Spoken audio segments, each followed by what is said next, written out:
What's up guys, Nguyen here for OG Fitness, and so if you're new to the channel, I'm all about fitness and martial arts for the older generation, older guys, older generation, girls and guys, so girls are welcome too.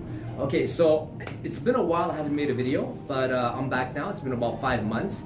I actually thought of quitting, but with some encouragement from you guys, from people who just kept on subscribing, even though I didn't post anything in 5 months. And then after that, people were asking questions and stuff like that, and they actually kind of liked the content, and of course some encouragements from some friends who said that I shouldn't. And anyways, I was going through some personal issues too, but I'm back now. And so today I want to answer a question from Bruce Wayne, one of the subscribers, regarding what I think about BJJ or judo for self-defense, right? So for those of you guys who don't know, I'm a personal trainer, and I also do Brazilian Jiu-Jitsu. I used to, right? I did that for about 6 years. Then after that, I actually transitioned to judo. I'm also 41 now. I used to be 39 when I started this channel, and I got old.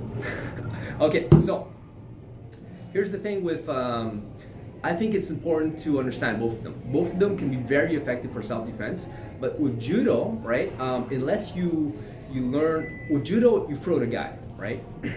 Now, here's the thing. You can throw the guy, and if he lands in a certain way on concrete, I mean, it could pretty much be over, and he could be seriously injured.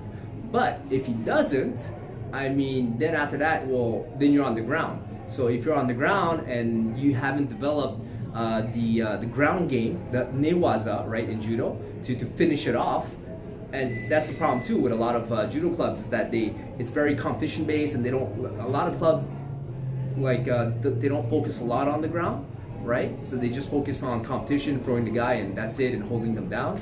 But so if you're at a club where they focus on throwing all the time, and you don't do a lot of groundwork, then you're missing that part. So if you throw a guy in the street, right?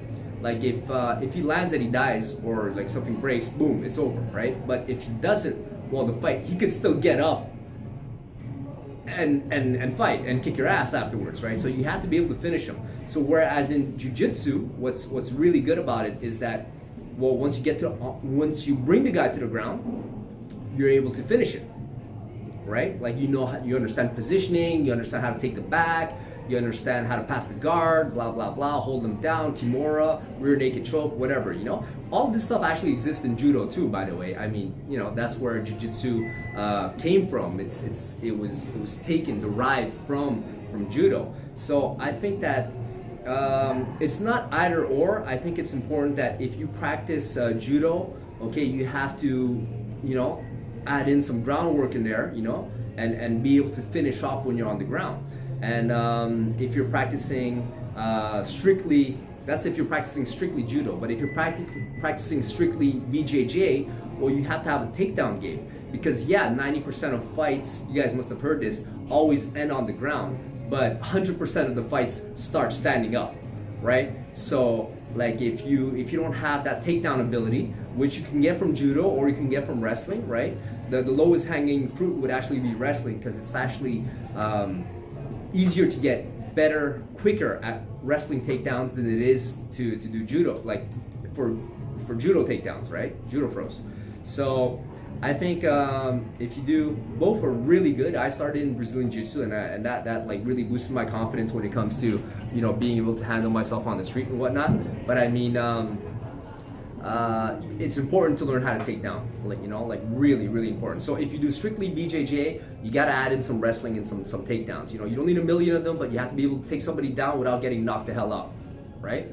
And if you're doing judo, well, yeah, you could throw somebody, but if the guy's athletic and you didn't throw him, he didn't like break his arm, shoulder, or like got concussed, then you still have to finish it, because he'll just get back up, and and if you don't know what to do on the ground, so.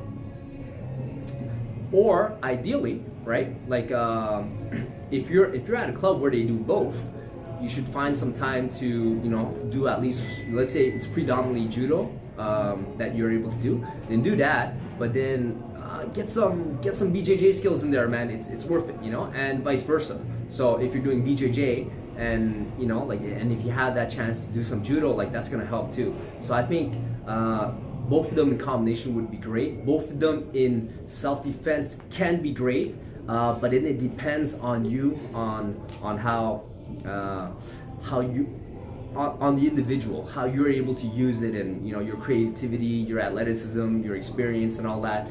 So you know, for self-defense, you know, I don't think one is complete without the other. Like, if all you do is like judo stand up, you throw, but then you can't finish it, then you know, you're missing like kind of half the equation, right? And if you're doing BJJ and you're amazing on the ground, but you can't get the fucker down, you're missing like half of the equation too, you know?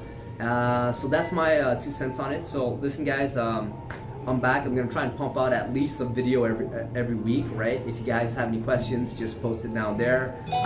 Subscribe to my channel, like my channel to encourage me, and sharing is caring. And I forgot what I used to say but anyways, I'm coming back. So that's it, guys. So see you next time.